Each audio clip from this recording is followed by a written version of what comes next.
The world of children is a strange one. On one hand, young children are largely insulated from the physical and mental burdens of adulthood, but on the other hand, the problems that children face feel far bigger in proportion. Jafar Panahi's 1995 debut film, The White Balloon, is the perfect synthesis of this conflict. If, as Roger Ebert says, movies are like a machine that produces empathy, the viewer of The White Balloon spends 85 minutes immersed in the world of a 7-year-old girl in Iran, who in turn spends the hour and a half before the Iranian New Year coaxing joy out of the adult world which surrounds her. The film starts in a bustling market, and a pair of disembodied voices on the radio announce that the Iranian New Year is in exactly 1 hour, 28 minutes, and 30 seconds. The setting of a major city gearing up for a festival makes the environment alive and electric, and the fact that the time announced almost perfectly aligns with the runtime of the film complements the feeling that the movie is unfolding in real time. The sound of the radio plays multiple times throughout the film, though a radio never appears on screen, which deviates from strict realism, but it also gives a form to the anticipation of the characters. Mostly, the film tightly maintains control over time and space, creating a microcosm that centers around the main character, Razieh. When we first meet Razieh, she is found by her mother having been lost in the market. On the way home, the pair encounter a snake charmer's show. The show sounds interesting, and Razieh wants to see, as does the viewer, but we're not allowed to see.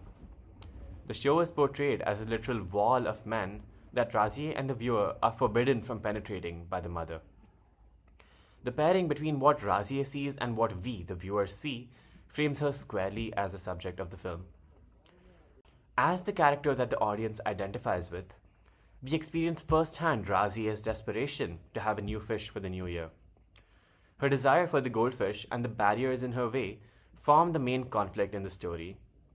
She enlists the help of her brother, Ali, to convince their mother, and the film cuts between her expression and her brother and her mother talking somewhere else in the house, using the Kuleshov effect to show how badly she wants the fish.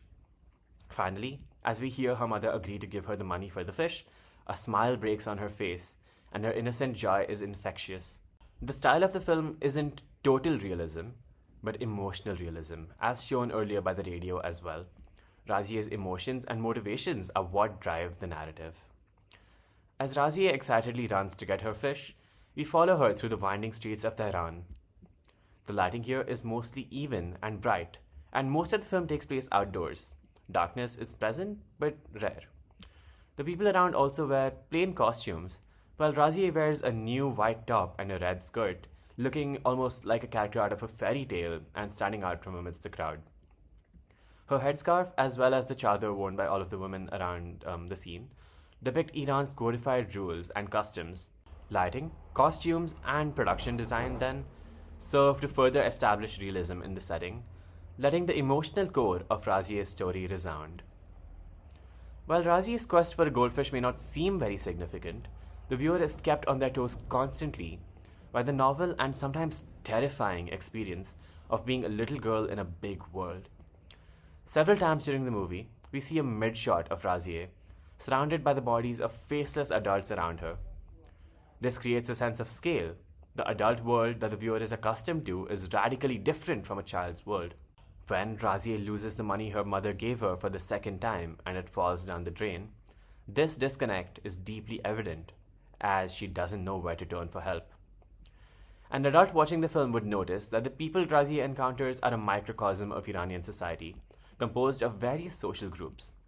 Some of them, including the dervish snake charmers and the Afghan boy, come from minority communities, while the soldier comes from a rural part of Iran. All of these characters occupy a different status than the people around them, which insinuates a critique of Iranian society. However, our subject is a child.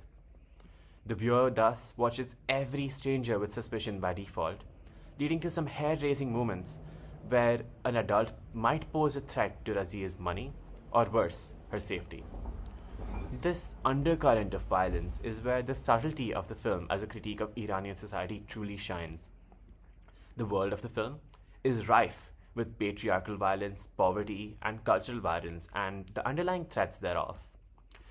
The contrast between this theme of social dynamics and the theme of innocence, however, is what truly makes this powerful. But no harm actually comes to Razier. The adults are often busy, frustrated, excited for the new year, sympathetic, and sometimes even helpful. But on the whole, they seem to occupy a completely different world from Razier. This can be seen in Razier's difficulties articulating herself to them, and in some comedic moments that this difficulty in articulation produces. The way that Razier interfaces with the adult world is fundamentally unclear and unfamiliar, which highlights a certain absurdity of the child's experience. So the adults are alien and unhelpful, and in the end, it is the children who resolve the main conflict of the film.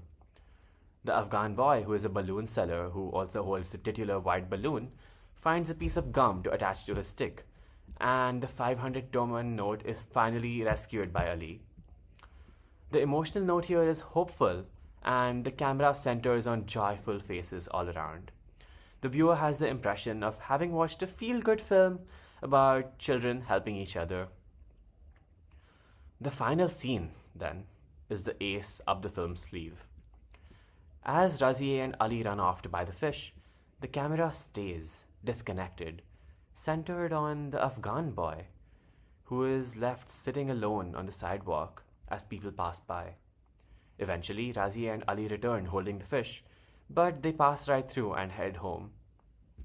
Razier's story, then, is finished. But leaving the Afghan boy on screen, the film forces the viewer to confront all the previous instances of violence and alienation shown. All may be right with Razier, and she might be enjoying her new year with her new goldfish, but all may not be quite right with the society that she lives in.